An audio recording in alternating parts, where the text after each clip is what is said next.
Assalamu alaikum warahmatullah, barkanmu da warhaka. Shin ko ka san za ka iya sauya wa mutum status ɗinsa?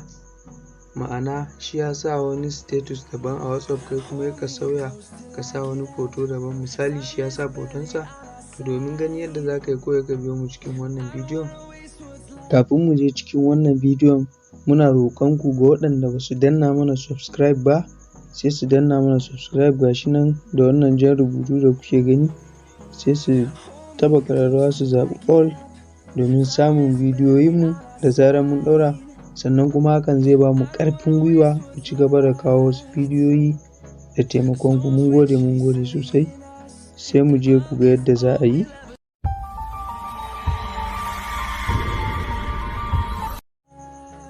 Da farko za ka fara da shiga file manager na wayarka kamar haka. In ka shiga file manager na wayarka ya kawo maka wannan fuskar, kasancewan kun san file manager kala-kala ne, to mu dai namu gashi kalan fuskar da ya kawo mana. Za ka taɓa wannan layi guda uku, in ka taɓa shi ka scrolling zuwa ƙasa, daga nan ƙasa za ga settings ne a naka, to amma mu kun ga mu a namu ya nuna mana system traces, to za mu taɓa shi kamar haka. Daga nan ga wasu layi uku sai mu taɓa, sai mu buɗe wannan, za mu gan shi a kashe ne, gashi nan show hiding file. Show hiding files ɗin nan shine abin da ake da buƙatan ka buɗe. In ka buɗe shi kamar haka, ka gama duk abin da za ka yi. To kasancewan wasu wayan ma ba su da irin wannan a file manager nasu, shine muka kawo muku wannan application. Idan ka ga naka ba da shi ka je Play Store, za mu sa link ɗin shi a description. Gashi nan file master, ko za ka yi searching file master. File master gashi ya kawo mana sama, za ka gan shi. Kasancewan shi wannan application na file wanda suke irin wannan abubuwan suna da yawa, amma wannan file master ya fi kowanne, saboda sama da mutum miliyan 50 ne suka yi downloading wannan application kuma suke amfani da shi, shi yasa muka zaɓe shi. To za ka installing shi, kasancewa mun installing shi ne ga ya nuno mana open, kai in baka yi ba zai nuno ma install, sai ka installing. Daga zarar ka installing sai ka je ka shiga cikin wannan application da ka ɗauko na file master. Idan ka shiga cikin shi sai ka shiga wannan shi ma layi guda uku kamar yadda ka shiga wancan, ka scrolling zuwa ƙasa. Yau to kun ga shi ana shi ma settings ne a ƙasa, kana shiga gashi daga nan ƙarshen, daga nan farko ya nuno mana show hiding files, za ka gan shi a kashe ne kamar haka, ko sai ka buɗe shi. To ka gama duk abin da za ka yi a wannan application, sai ka fita, sai ka je ka shiga cikin WhatsApp ɗinka wanda kake so ka sauya status na wani, sai ka nemi status ɗin wanda kake so ka sauya. Yanzu misali mu muna so mu sauya wannan, bari mu gani. Kamar yadda kuke gani mai status ɗin ya yi status ɗinsa ga abin da ya ɗora. To abin da za ka yi kawai za ka bar shi ne ka gama gani har ya ɓace da kanshi, shikenan kawai sai ka fita, sai ka je ka shiga cikin wannan file ɗinka kamar haka. In ka shiga cikin file ɗinka sai ka zo ka shiga cikin internal storage na wannan file ɗin, sai ka nemo wannan folder WhatsApp ɗinka. Kasancewar namu GB WhatsApp ne, kun gan shi a nan, sai ka shiga kamar haka.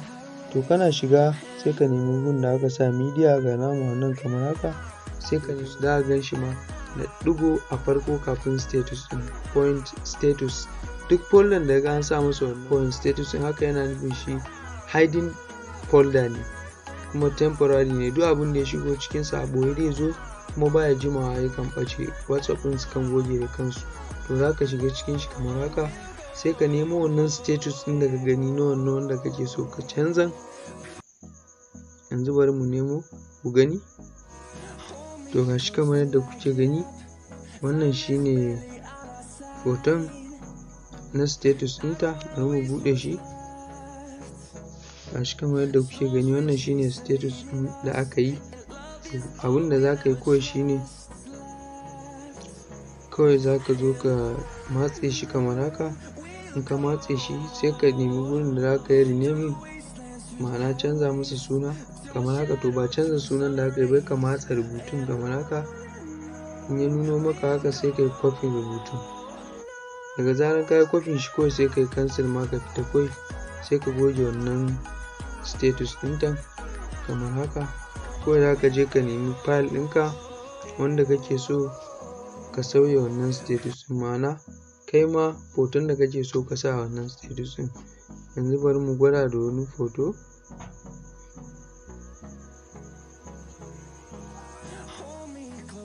Yauwa bari mu gwada da wannan hoton kamar yadda kuke gani. To kawai za ka zo ka yi move ɗin wannan hoton daga wannan folder hoton da kake so ka sa status ɗin, sai ka kai shi cikin wancan folder na status ɗin, sai ka nemi WhatsApp ɗinka kamar yadda ka nemo ɗazu.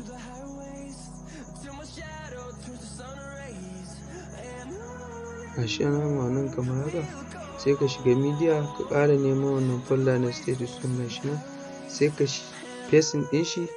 Haka yana nufin ka yi move ɗin shi kenan cikin wannan folder.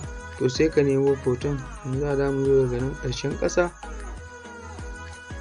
Ok, gashi ta nan. To kawai shi ma sai ka matse shi ka shiga gurin canza suna, sai ka goge asalin sunan application hoton, sai ka pasting wancan wanda kai copy. In ka ɗan matsa gurin rubutun sai ka danna paste ɗin nan, zai sa shi ko ya kai renaming ɗin shi. To kana haka ka gama duk abin da za ka yi, sai koma cikin WhatsApp ɗinka. Ka koma cikin WhatsApp ɗinka kamar haka. To yanzu da za ka je ka buɗe status ɗin, gashi nan kamar yadda kuke gani. To kun ga status ɗin ya koma hoto wanda na je na sa. To yadda za ka yi kenan domin ka bata, amma fa ka sani ita a wurin ta buɗe ba ya hoton ka za ta gani. Kawai ne domin ka bata mamaki ne ka ce ta yi status da hoton ka, ko kuma ka bashi mamaki alalin cewa bai yi ba, shi ya dai san cewa bai yi ba. To wannan shine hanyar da za ka yi. Mun gode da kasancewa da mu, sai mu haɗu a bidiyo na gaba.